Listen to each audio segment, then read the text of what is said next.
শেখ হাসিনার বিরুদ্ধে ট্রাইব্যুনালে চতুর্থ দিনে আজ সাক্ষ্য দেবেন ৪ জন। এই মুহূর্তে ট্রাইব্যুনালে আছেন সহকর্মী জাবেদ আক্তার। বিস্তারিত জানতে সরাসরি যুক্ত হচ্ছি তার সঙ্গে। জাবেদ, আপনি তো ট্রাইব্যুনালে আছেন, আমরা বলছিলাম যে ৪ জন সাক্ষ্য দেবেন।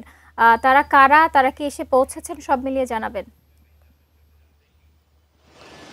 শাকিলা, বিচারপতি গোলাম মর্তুজা মজুমদারের নেতৃত্বে ৩ সদস্যের আন্তর্জাতিক অপরাধ ট্রাইব্যুনাল ১-এ আজকে সাবেক প্রধানমন্ত্রী শেখ হাসিনা, সাবেক স্বরাষ্ট্রমন্ত্রী আসাদুজ্জামান খান কামাল এবং সাবেক আইজিপি চৌধুরী আবদুল্লাহ আল মামুনের বিরুদ্ধে যে জুলাই আগস্টের মানবতা বিরোধী অপরাধের মামলা, সেই মামলায় আজ চতুর্থ দিনের সাক্ষ্য গ্রহণের জন্য দিন ধার্য রয়েছে।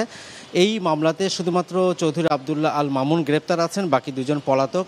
তাকে সকাল 9:45টার দিকে আন্তর্জাতিক অপরাধ ট্রাইব্যুনালে নিয়ে আসা হয়েছে। যেদিনই আসলে শুনানি হয় সেদিনই তাকে নিয়ে আসা হয়।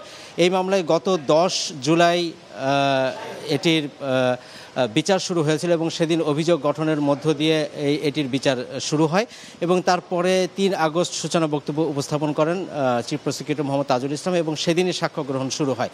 3 আগস্ট, 4 আগস্ট এবং পরবর্তীতে 6 আগস্ট, এই 3 দিন এই মামলার সাক্ষ্য গ্রহণ হয়েছে। এই 3 দিনে মোট 5 জন সাক্ষী দিয়েছেন। প্রথম যিনি সাক্ষী দিয়েছিলেন তিনি হচ্ছেন খোকন চন্দ্র বর্মন, যিনি একজন গাড়ি চালক। যাত্রাবাড়িতে তাকে আহত করা হয়েছিল, পুলিশ গুলি করে তার পুরো মুখমণ্ডল বিকৃত করে দিয়েছিল। এছাড়া পরদিন সাক্ষ্য দিয়েছেন 2 জন। একজন হচ্ছেন ঢাকা কলেজের শিক্ষার্থী, মাস্টার্সের দর্শন বিভাগের আবদুল্লাহ আল ইমরান, এবং পারভিন নামে একজন গৃহবধূ, যিনি এই 2 জনই জুলাই আগস্টের আন্দোলনে আহত হয়েছিলেন এবং পারভিন তার একটি চোখও হারিয়েছেন। আর 6 আগস্ট সাক্ষী দিয়েছেন 2 জন। একজন হচ্ছেন রোকেয়া বিশ্ববিদ্যালয়ের শিক্ষার্থী মুর্মু এবং সাংবাদিক এনটিভির প্রতিনিধি রংপুরের AKM মইনুল হক।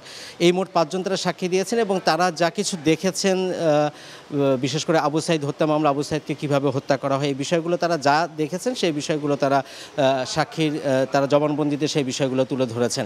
আজকে প্রসিকিউশনের পক্ষ থেকে জানানো হয়েছে যে 4 জন আজকে সাক্ষ্য দিবেন, তবে সেই 4 জনকে এখনও পর্যন্ত আমরা জানতে পারিনি। তবে এর বাইরে আরও কয়েকটি রামপুরায়, মোহাম্মদপুরে, যাত্রাবাড়িতে এবং গাজীপুরের কোনাবাড়ি, এই 4টি জায়গায় যে জুলাই আগস্টে সংগঠিত মানবতা বিরোধী অপরাধ, সেই সমস্ত মামলার অগ্রগতি এবং কোনোটির প্রতিবেদন জমা দেওয়ার দিন ধার্য রয়েছে। সেগুলোর জন্য প্রসিকিউশনের পক্ষ থেকে হয়তো নতুন করে সময় চাওয়া হবে এবং এই মামলাতে যে যারা গ্রেপ্তার আছেন এরকম 15 জন আসামিকে আন্তর্জাতিক অপরাধ ট্রাইব্যুনালে হাজির করা হয়েছে। কিছুক্ষণ পরেই 11:30টার দিকে আন্তর্জাতিক অপরাধ ট্রাইব্যুনাল 1 ইজলাসে বসবেন এবং তারপরে পর্যায়ক্রমে এগুলো শুনানি হবে। নিশ্চয়ই পরবর্তী সংবাদে আপনার মাধ্যমে আমরা আপডেট জানাতে পারবো। ট্রাইব্যুনাল থেকে এই ছিল আমার কাছে সবশেষ। শাকিলা।